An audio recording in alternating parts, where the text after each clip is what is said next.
નમસ્કાર વિદ્યાર્થી મિત્રો, આજે આપણે જોઈશું ધોરણ 5 વિષય આસપાસ પ્રકરણ નંબર 1 મજાની ઇન્દ્રિયોના મોસ્ટ ટાઈમ્બી વિકલ્પો. તો જોઈએ આપણે પ્રશ્ન નંબર 1. કયું પ્રાણી જમીન પરની ધ્રુજારી અનુભવી શકે છે? તો અહીંયા ઓપ્શન આપેલા છે પક્ષી, સાપ, માછલી, કૂતરો. તો અહીંયા સાચો જવાબ શું આવશે? તો અહીંયા સાચો જવાબ છે ઓપ્શન બી, સાપ. હવે આપણે જોઈએ પ્રશ્ન નંબર 2. કયું પક્ષી અંધારામાં પણ સ્પષ્ટ જોઈ શકે છે? ઓપ્શન આપેલા છે ચકલી, હોલો, ઘુવડ કે પછી કાગડો. તો અહીંયા સાચો જવાબ છે ઓપ્શન સી, ઘુવડ. પછી આપણે જોઈએ પ્રશ્ન નંબર 3.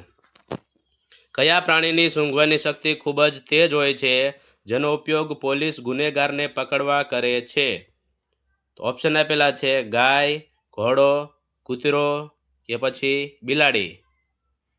તો અહીંયા સાચો જવાબ છે ઓપ્શન સી, કૂતરો. હવે આપણે જોઈએ પ્રશ્ન નંબર 4. કીડીઓ રસ્તામાં જતી વખતે કઈ ઇન્દ્રિયોનો ઉપયોગ કરીને પોતાની સાથી કીડીઓને ઓળખે છે? તો ઓપ્શન આપેલા છે જોવાની, સૂંઘવાની, સ્પર્શવાની કે પછી સાંભળવાની. તો અહીંયા સાચો જવાબ છે ઓપ્શન બી, સૂંઘવાની. હવે આપણે જોઈએ પ્રશ્ન નંબર 5. રેશમનો કીડો તેની માદાને કેવી રીતે શોધી કાઢે છે? તો ઓપ્શન આપેલા છે અવાજથી, ગંધથી, રંગથી કે પછી આકારથી. તો અહીંયા સાચો જવાબ છે ઓપ્શન બી, ગંધથી. હવે આપણે જોઈએ પ્રશ્ન નંબર 6.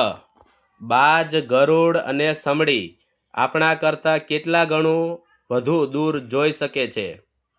ઓપ્શન આપેલા છે 2 ગણું, 4 ગણું, 6 ગણું કે પછી 8 ગણું. તો અહીંયા સાચો જવાબ છે ઓપ્શન બી, 4 ગણું. હવે આપણે જોઈએ પ્રશ્ન નંબર 7.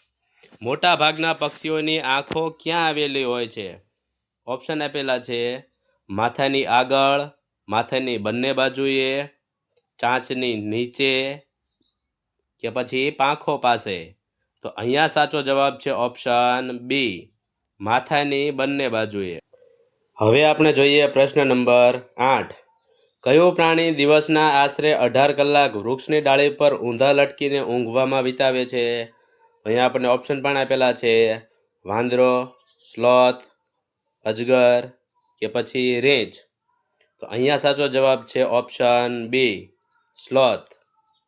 હવે આપણે જોઈએ પ્રશ્ન નંબર 9. માછલીઓ ભયની ચેતવણી કેવી રીતે આપે છે? તો અહીંયા આપણને ઓપ્શન પણ આપેલા છે અવાજ કરીને, ગંધ છોડીને, વિદ્યુત સંકેતો દ્વારા કે પછી કૂદીને. તો અહીંયા આપણો સાચો જવાબ છે ઓપ્શન સી, વિદ્યુત સંકેતો દ્વારા. હવે આપણે જોઈએ પ્રશ્ન નંબર 10. વાઘ રાત્રે આપણા કરતાં કેટલું ગણું વધુ સારી રીતે જોઈ શકે છે? ઓપ્શન આપેલા છે 2 ગણું, 4 ગણું, 6 ગણું કે પછી 10 ગણું. તો અહીંયા સાચો જવાબ છે ઓપ્શન સી, 6 ગણું. હવે આપણે જોઈએ પ્રશ્ન નંબર 11. મચ્છરો આપણને કેવી રીતે શોધી કાઢે છે? તો ઓપ્શન આપેલા છે અવાજથી, શરીરની ગંધ અને પગના તળિયાની ગરમીથી, કપડાના રંગથી કે પછી શ્વાસના અવાજથી. તો અહીંયા સાચો જવાબ છે ઓપ્શન નંબર બી, શરીરની ગંધ અને પગના તળિયાની ગરમીથી. હવે આપણે જોઈએ પ્રશ્ન નંબર 12.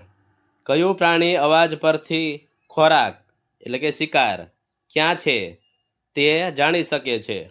તો ઓપ્શન આપેલા છે ગાય, વાઘ, હાથી કે પછી હરણ. તો અહીંયા સાચો જવાબ છે ઓપ્શન બી, વાઘ. હવે આપણે જોઈએ પ્રશ્ન નંબર 13. કયા પ્રાણીને કાન હોતા નથી પણ તે ધ્રુજારી અનુભવે છે? તો કાન હોતા નથી અને ધ્રુજારી અનુભવે છે એવું આપણે પસંદ કરવાનું છે. ઓપ્શન આપેલા છે મગર, સાપ, ગરોળી કે પછી દેડકો. તો અહીંયા આપણો સાચો જવાબ છે ઓપ્શન બી, સાપ. હવે આપણે જોઈએ પ્રશ્ન નંબર 14. ગુજરાતમાં કયું રાષ્ટ્રીય ઉદ્યાન વાઘ અને સિંહ માટે જાણીતું છે?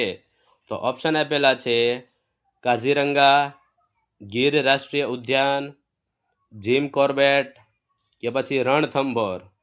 તો વાઘ અને સિંહ માટે આવે એટલે ગીર રાષ્ટ્રીય ઉદ્યાન. એટલે આપણો સાચો જવાબ છે ઓપ્શન બી. હવે આપણે જોઈએ પ્રશ્ન નંબર 15. પક્ષીઓ જ્યારે બંને આંખો એક જ વસ્તુ પર સ્થિર કરે છે ત્યારે શું થાય છે? તો આપણને ઓપ્શન આપેલા છે તે વસ્તુ મોટી દેખાય છે, તેનું અંતર જાણી શકે છે, તે વસ્તુ રંગીન દેખાય છે કે પછી તે વસ્તુ હલતી દેખાય છે.